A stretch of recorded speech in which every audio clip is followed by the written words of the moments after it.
Muy buenos días, buenas tardes o buenas noches. Estamos aquí de nuevo compartiendo esta buena mesa para una buena conversación en este programa que pues ya tiene una trayectoria bonita, ahora en un nuevo año, 2026. Así que saludándoles, espero que estos primeros días o meses del año hayan sido buenos, porque tenemos muchas ganas, mucha energía de seguir compartiendo con ustedes en su mesa, en las conversaciones, en la familia, en el trabajo, esta oportunidad de reflexionar un poquito sobre nuestro hábitat, la ciudad donde nos desarrollamos y donde deberíamos generar esos espacios de encuentro que nos permitan desarrollarnos como seres humanos más felices, ¿no? Esa es la idea al final. La vida es corta y deberíamos sentirnos bien en todos los procesos y la ciudad siempre está presente. Así que bienvenidos a un nuevo programa de Ciudad Viva.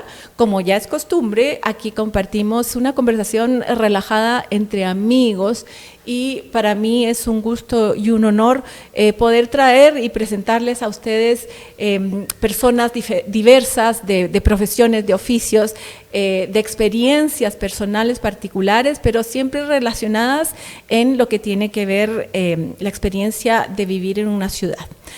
Hoy tenemos a una chica hermosa por dentro y por fuera, a quien yo admiro muchísimo. Tienen una propuesta tremendamente original, única en esta ciudad. No les voy a decir el nombre porque voy a dejar que sea la mismísima Daniela Ruiz. Bienvenida, muchas gracias por acompañarme en esta conversación y muchas gracias por hacer lo que tú y Rodrigo vienen haciendo, que tiene que ver no solo con la ciudad, sino que también con la convivencia, la cultura y una manera diferente de hacer esa entrega. Antes de darte la palabra, Dani, yo conocí de esta experiencia de una manera que me llamó la atención inmensamente, porque justamente yo he trabajado mucho y he convivido con esa cosa que yo llamo el alma de los barrios, que es nada más y nada menos que su historia y la gente, los vecinos que lo habitan. Y de pronto me enteré de una casa que además está relacionada con... Compartimos varias pasiones con Dani. Sí. Uno es el amor a los perros, eso es maravilloso. Y otra que ha tenido que ver mucho con mi trabajo, que es el amor a la naturaleza y particularmente a los barrancos. Así que, Dani, ahora sí, cuéntame un poquito de esa relación tuya con la naturaleza, con los barrancos y particularmente con el proyecto que es la Casa Guardabarranco. Gracias Nino, gracias por esta invitación tan linda, también la admiración y el cariño es mutuo y gracias por este espacio también. Pues sí, Casa Guardabarranco nace en el barrio de Ciudad Nueva, hace 15 años, pero hace 3 es esta casa híbrida, en este formato híbrido, podríamos decirlo así. Con la necesidad de poder encontrarnos también y poder confabular esas ideas creativas, con creativos, con investigadores, con artistas y poderlo también compartir con el barrio, con la niñez, con la adolescencia, que tiene un foco muy importante dentro de lo que hacemos en casa. Rodrigo y yo somos docentes también, entonces es muy importante la educación dentro del proyecto y también dar también un respiro a lo cotidiano, a lo que y llamar un poco más también lo que nos gusta, las conversaciones de sobremesa, en los almuerzos, con la familia, con los amigos. Entonces es como surge esta idea de hacer una casa híbrida y un laboratorio de ideas también, ¿verdad? Que también creo que siempre estamos mutando, evolucionando también ideas, o de repente lo que pensábamos ayer ya no va a ser hoy, ¿verdad? Es una casa viva. Es una casa viva, sí. Entonces, creo que también esa es la vida misma, ¿no? Así es. Esa es la vida misma y nuestro caminar también por el mundo. eso, yo recuerdo mucho esa historia linda de cómo fue, como las grandes ideas pasan en los momentos que uno no está tratando en un escritorio, de que te salga la idea de cuál es el proyecto, sí, sino que surge de la inspiración, de esos viajes compartidos, sí, de ese deseo de hacer también. Y aquí me encanta porque aquí se conjuga lo que hablaba yo del barrio, ¿no? Que sí, tiene que ver con la ciudad, pero también con una casa, ¿no? Porque efectivamente esta es una casa de familia, ¿no? Sí. Es una casa que tiene historia porque además está, como muchas casas en la ciudad de Guatemala, a la orilla del barranco, lo sí, cual le da una naturaleza, una impronta maravillosa. O sea, cuando uno entra en Guatemala, de las cosas que más impresionan a los extranjeros, entras en una casa que está a la orilla del barranco, es una experiencia permanente, es aquel descender, ¿verdad? Sí. Por espacios, por cierta temperatura, humedad, la presencia de la vida, por eso digo que es la vida, que se cuela en las casas porque estás entrando al corazón de la naturaleza, de esos espacios, de esos ecosistemas que son una singularidad en esta ciudad. Algunas ciudades tienen ríos, algunas ciudades tienen montañas, nosotros tenemos barrancos. Y ha sido realmente un atributo y un gran privilegio porque el hecho de que esta topografía difícil sea la que nos define en alguna manera la forma en que se distribuye la ciudad, también ha sido una defensa de ese ecosistema que, aún siendo depredado como lo ha sido, contaminado sus ríos y talado sus bosques, aún con todo su naturaleza propia ha sido la defensa para que sí, efectivamente el desarrollo masivo de la ciudad, que siempre está presionando por crecer, no lo invada. Esa misma experiencia que yo describía fue la que yo tuve cuando tuve el privilegio de conocer la Casa Guardabarranco, de conocer a esta pareja singular de Rodrigo y de Daniela, que son, a ver, ¿cómo decirlo? Son representantes de esa generación que me motiva día a día a hacer lo que hago y a involucrarme en proyectos que son complejos y difíciles en mi gestión política, pero también en mi gestión profesional, cultural y humana, sobre todo, porque es de lo que yo hablo. O sea, aquí hay contenido, aquí hay capacidad y aquí hay compromiso. Y es lo que yo he visto en este formato que ya Daniela les describía, pero que yo no sé si existe. Yo sé que tienen una inspiración de no sé en qué país exótico que estaban, pero realmente el hecho de que culturalmente nosotros no somos muy dados a abrir las puertas de nuestra casa, digamos, es difícil, y eso me lo reclaman muchos amigos que vienen a Guatemala de otros países. Es difícil que un guatemalteco te invite a su casa, tal vez en un café, pero que abran las puertas de su casa no es tan fácil. La Casa Guardabarranco es una casa que funciona como casa, ¿no? O sea, con todas las cosas domésticas, la cocina, la lavandería, los perros, y que estos chicos han mezclado en esa casa híbrida que hablaba Daniela, en la que uno encuentra propuestas, y es así una gama enorme, porque son propuestas que tienen que ver con gastronomía, con arte, con docencia, con talleres, con apreciación de la naturaleza. Todo eso se da en una dinámica singular y hermosa, porque además no es fácil hacer lugares, ¿no? Uno puede tener un espacio, pero hacer un lugar con el alma y esa alma potente que tiene la Casa Guardabarranco, de verdad es un tesoro. ¿Cómo empezó la idea? Yo recuerdo que esto era una fábrica en algún momento de la historia de esta casa, sí, y cómo evolucionó ya después de estos 15 años, pero estos 3 que acaban de cumplir el año pasado, en este centro maravilloso que es la Casa Guardabarranco. Pues comienza,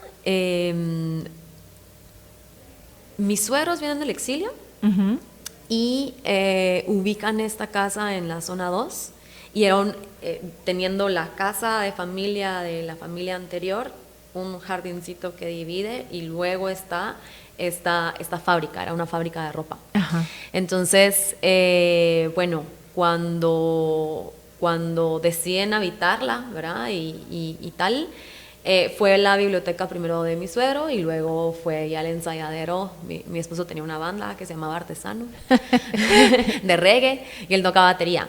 Entonces ya cuando nosotros decidimos ver si nos íbamos a vivir juntos, si nos comprometíamos y esto y toda la cosa, mi suegra nos dice, tengo un amigo que es arquitecto y es urbanista y creo que podría ser una gran idea invitarlo al proyecto y hacer esta bodega, que ya le decíamos la bodega, como una casa.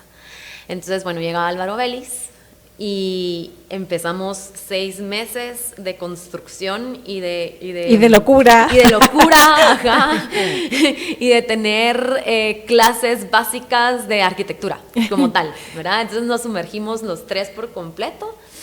Y ya habitándola desde el 2015 al 2018 nos casamos y viajamos por todo el sureste asiático, visitando Corea, Tailandia, Vietnam, y cuando llegamos a Camboya fue como, no sé, wow, un déjà vu divino, hermoso.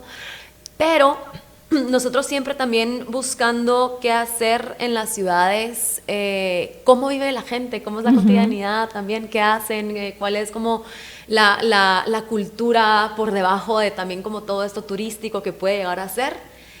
Nos topamos con una casa que una familia abría y tenían un espectáculo de títeres camboyanos tradicionales hechos. ¡Qué hermoso! Entonces es una cosa preciosísima. Vemos el espectáculo, nos cuentan la historia de Camboya, también los pelos de punta, ¿verdad? Me parecía la de nosotros y decimos como, bueno, esto, y pasamos luego a una mesa larga en donde disfrutábamos de una comida tradicional camboyana. Regresando, nos recordamos que en los planos, digamos, está la casa y la bodega, pero esa bodega tenía un sótano y era la bodega de la fábrica. Entonces en esa estaba pensado que fuera un espacio blanco que pudiera ser para actividades artísticas, culturales y tal, pero cuando llegamos a pensarlo todo, le digo a Rodri, creo que está genial, pero un espacio grande de 13 metros por 3 de ancho por 4 de alto está muy, muy grande. Podríamos hacer algo, aprovechemos el espacio, o sea, va a ser aire y de repente hasta después se vuelve como la bodega que todo el mundo mete ahí lo que no quiere, ¿verdad? Entonces decimos, bueno, creo que podríamos empezar a pensar un proyecto para que esto sea esta propuesta de Álvaro también, que en algún momento pueda ser una casa híbrida.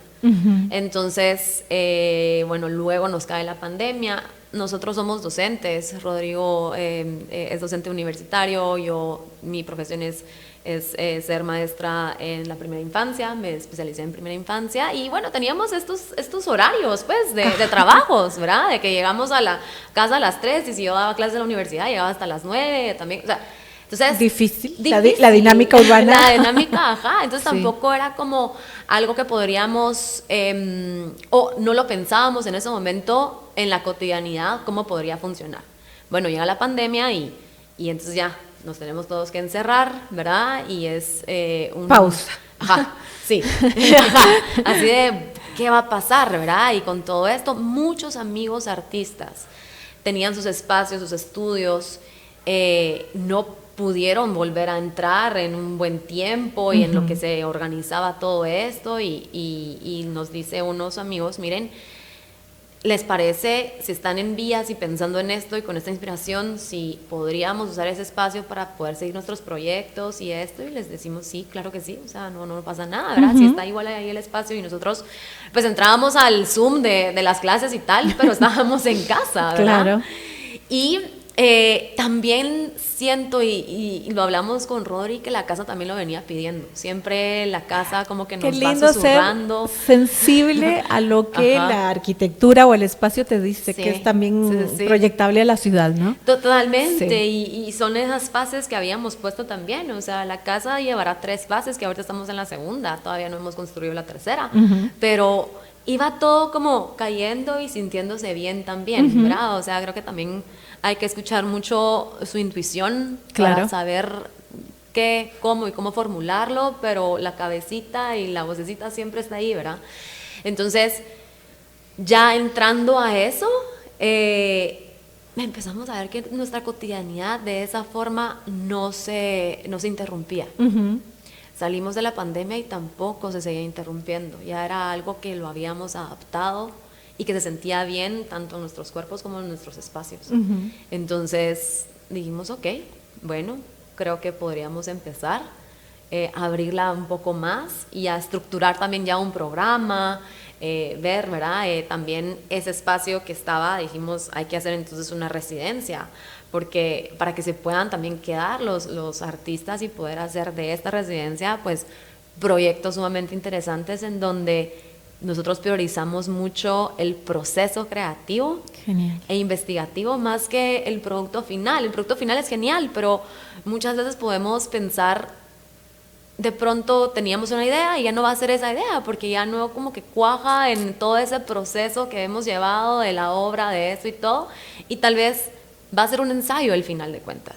Entonces esos procesos son interesantes y tiene que estar también a la mano de la gente, a poder verlo, a poderlo sentir, a poder entrar también en esos espacios, viniendo de nuestras profesiones como economistas y como docente. De pronto en este entorno creativo, de creación, investigativo y artístico, no vemos todo esto que hace el artista. Totalmente. Y es importante que lo veamos, que lo podamos palpar, que podamos también comprender desde esas percepciones. ¿Y no encontraste, digamos, el trabajo artístico normalmente es como muy solitario, ¿no? Cada artista tiene un proceso diferente. ¿No encontraste una resistencia para exponerse de parte de la comunidad artística? Y bueno, es que es diferente, ¿verdad? Porque hay performance, hay músicos, hay de todo, pero ¿no hubo esa resistencia a exponerse? A exponerse, ¿sí? Todavía no. Todavía no lo hemos vivido con algún artista o investigador, no lo hemos experimentado. Es más, Marlo Barrios, que fue uno de nuestros residentes, nos decía, es que es como entrar a un tipo de meditación, estar aquí en la casa y poder trabajar y poder como, ¿verdad? Ignorar el ruido que uno tiene también en la vida cotidiana, y uno está haciendo también su trabajo como artista. Estar acá es esto, tenés el barranco, ¿verdad? Están los pajaritos, a veces suben mapaches, zarigüeyas, serpientes, que también las cuidamos mucho, porque entendemos que también son un equilibrio. Que el invasor es uno, ¿no? El invasor es uno, sí. uno coexiste con la fauna y la flora, y está en la responsabilidad de uno cuidarla, ¿verdad? También, entonces que también el espacio esté dentro del barranco, son 1.400 metros de altura y 1.500 ya en la calle. O sea, uno baja por todo el terreno y nuestros vecinos son los mapaches, las aves.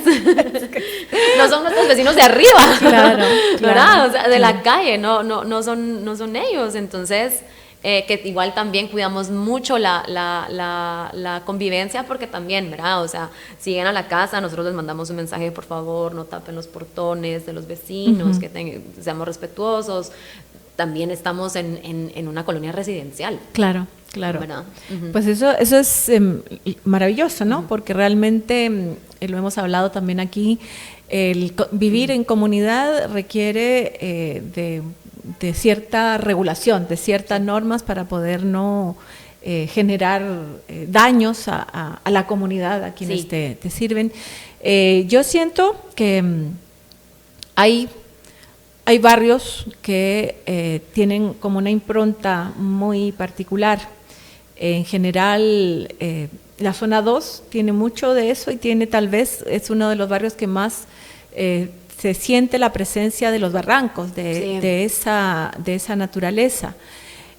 ¿Cuál ha sido tu experiencia, Dani? Porque hay un parque que ha sido abierto al público, que existe, que es el Parque Ciudad Nueva, de hecho se llama así, y hay otro parque que colinda directamente con ustedes, que está cerrado, que no se abre. ¿Cómo has percibido la gente, los visitantes, digamos, quiénes llegan a esta casa y cómo salen? Porque es que de verdad es una transformación, y poder palpar, o sea, abrir esas puertas que ustedes han abierto a sus casas es un privilegio, porque normalmente está restringido, porque normalmente este desconocimiento de lo que hay allá abajo da miedo, da temor. Históricamente los barrancos han sido mal usados como basureros, como invadidos por proyectos de alta gama, como también asentamientos. Entonces hay un prejuicio muy grande de parte de la sociedad para con los barrancos. Por lo tanto, una vez, bueno, en siempre, ¿verdad? Pero hicimos un evento con un taller de colegas, taller acá, por cierto, pero que era el lugar indicado, porque Jorge Villatoro, un colega muy querido que algún día tendré acá, ha trabajado y fue el que como que empezó a estudiar, a experimentar el tema de barranco invertido, que tenía mucho significado, porque era invertir ese prejuicio que se tiene en la sociedad guatemalteca de los barrancos, era invertir el sentido de tenerlos como lo que la gente no quiere ver en su ciudad, sino que realmente sacar el potencial de tener esos ecosistemas que nos alimentan ahí. Invertir también en plata, porque esa es la gran oportunidad de esta ciudad. Es el único resquicio donde yo veo que vamos a poder reconstruirnos como sociedad, no invadiendo, no generando autopistas que solo depredan el ecosistema, sino generando caminos de encuentro, que básicamente además son muy simbólicos en los barrancos, porque estos caminos deberían ser puentes que nos unen y nos comunican, no solo geográficamente, sino socialmente, donde de hecho lo vivimos cuando hemos tenido la oportunidad maravillosa de activar barrancos, de juntar una comunidad muy acomodada con la comunidad del asentamiento y con un barrio más popular. Todos juntos nos reunimos en una mesa compartida en el barranco entre zona 10 y zona 15, y esto es un sueño que ya lo experimentamos y que debería ser. Entonces yo misma entré a esta casa y salí transformada. ¿Qué es lo que tú percibes de tus visitantes? Sí, wow, o sea, el territorio de zona 2, por así decirlo. Sí. Bueno, realmente zona 2, o sea, son 3 penínsulas. Yo le veo como 3 penínsulas que tienen estos barrancos profundos, enormes, y que también es el único, si no el único, pulmón de la ciudad que nos queda, donde estamos nosotros. Bueno, hay un microclima, pero donde estamos nosotros, o sea, nace el viento, literal, y es todo el viento que entra a y que limpia todo lo que contaminamos en la ciudad. Sí. De los visitantes a la casa, pues muy asombrados también que exista este barranco en la ciudad de Guatemala, y cuando tú vas bajando el terreno, la casa, se va sintiendo incluso como que no estás dentro de la ciudad de Guatemala, ¿verdad? Se siente toda esa frescura, todo eso inmenso que es el barranco. El barranco se puede caminar, el barranco tiene un sendero hermoso en donde también los vecinos de Ciudad Nueva y quienes convivimos, ¿verdad?, lo cuidamos bastante. Es un área protegida, entonces siempre la intención y la conciencia de salvaguardar nuestro barranco, porque realmente hay muchas amenazas. Sí. Y también, ¿verdad? O sea, podemos ver una zarigüeya que de pronto está lastimada y la pueden lastimar más. O esa conciencia de encontrar serpientes y no matarlas y solo soltarlas al barranco, devolverlas al lugar. coexistimos con ellos ¿verdad? Y a veces nos hemos encontrado con mapaches en mi cuarto. Es como, bueno, mapachito, no te podemos dejar acá, o sea, tenés que bajar, pues, ¿verdad? O sea, todo esto. Entonces, sí, el tema de los barrancos es sumamente importante, y es importante que tengamos también la conciencia, y que tengamos a conciencia cómo cuidarlos y cómo defenderlos, ¿verdad? Casa Guardabarranco se llama Guardabarranco por el ave, sí. Y sí habita el ave. Que tiene ese canto precioso. Hermoso. Sí, y lo vemos desde nuestro cuarto. Se posa en un ficus que tenemos ahí. Y es que tiene, sus cresta colitas, preciosa, con unos colores celestes y verdes iridiscentes, parece un pequeño pavo real. Sí, parece, y sus colitas, ¿verdad? Varitas. Rítmicamente se mueven y todo. Es hermoso. Entonces, tener también la fortuna de poder habitar este espacio tan rico y tan equilibrado es también la responsabilidad de cuidarlo. Totalmente. La responsabilidad de cuidarlo y la responsabilidad de educar, protegerlo de cualquier amenaza que pueda venir. Y Dani, el tiempo se va volando. Wow. Entonces yo quiero que nos cuentes cómo saber, enterarse del programa, qué se puede llegar a hacer, ¿verdad? Porque tal vez incluso una boda, no sé. Mi mejor amiga se casó, mi mejor amiga en la casa. ¿Viste? Es realmente un espacio mágico y quisiéramos conocerlo y darlo a conocer. Muchas gracias. Pues nos pueden seguir en Instagram como Casa Guardabarranco, casa.guardabarranco. Pronto sacaremos nuestra página web. Estamos ahí, justo en estos días estamos terminando de formularla. Casaguardabarranco.com va a ser. Si se meten ahorita va a estar el sitio en construcción. Pero sí, es eso. Y también escríbanos al ahí está el doctor Monterrosa, mi maestro Orellana. Sí. Estamos todos conectados. Sí, me encanta. Pues nos pueden escribir, ahí sí que conforme van entrando también las solicitudes al inbox, los vamos contestando y esto, entonces pues nada, bienvenidas y bienvenidos a la casa. Creo que la abrimos justamente por eso, por darles la bienvenida a nuestro hogar. Entonces, pues compartimos de todo, podemos hacer pues cenas, ¿verdad? Estas residencias gastronómicas, las residencias artísticas, creativas, investigativas. También podemos hacer eventos ahí, no muy grandes, o sea, también nosotros, nuestro concepto es poderlo mantener siempre lo más íntimo posible y vivir esa intimidad en una casa con una familia que comparte su comedor, su cocina. Sí, es maravilloso. Sí. Su deck, ¿verdad? Que también está la residencia artística y poder pasar un rico momento de diálogo, de aprendizaje, de cómo nos construimos los unos a los otros, porque creo que vernos todos conectados, sí. Eso es importante, más en este mundo. Bueno, Dani, sí. Primero agradecida de todo lo que han hecho. Gracias, sí. Yo creo que son cosas que te cambian la vida y que te hacen ver un futuro mejor para la ciudad, para la sociedad, para nosotros. Ese trabajo, porque también es trabajo, ¿no? Pero también es visión y es amor y entrega. Está ahí con esta pareja maravillosa que son unos anfitriones de lujo que han abierto su casa para que la conozcamos, para que la visitemos y para que la disfrutemos, y que se ha convertido también en ese espacio de encuentro de una comunidad artística y gastronómica que está proponiendo, ¿no? Muchos de los chefs que han estado en tu casa han ganado premios a nivel internacional. Sí. Entonces creo que es maravilloso. Creo que aquí con Dani, seguro, porque además es docente, puede acompañar a otras propuestas similares en espacios similares en la ciudad, que hay tantos, y sobre todo puede acompañarme a mí y yo a ella en esta labor de hacer de esta ciudad una ciudad más amable, una ciudad sostenible, una ciudad viva. Así que muchas gracias, un abrazo Nino. Fraterno para ti, gracias. Para Rodrigo, sí. Y a ustedes también muchas gracias por habernos acompañado hoy, y sigan atentos, en el siguiente episodio tendremos otra linda conversación. Chao, chao. Se acabó.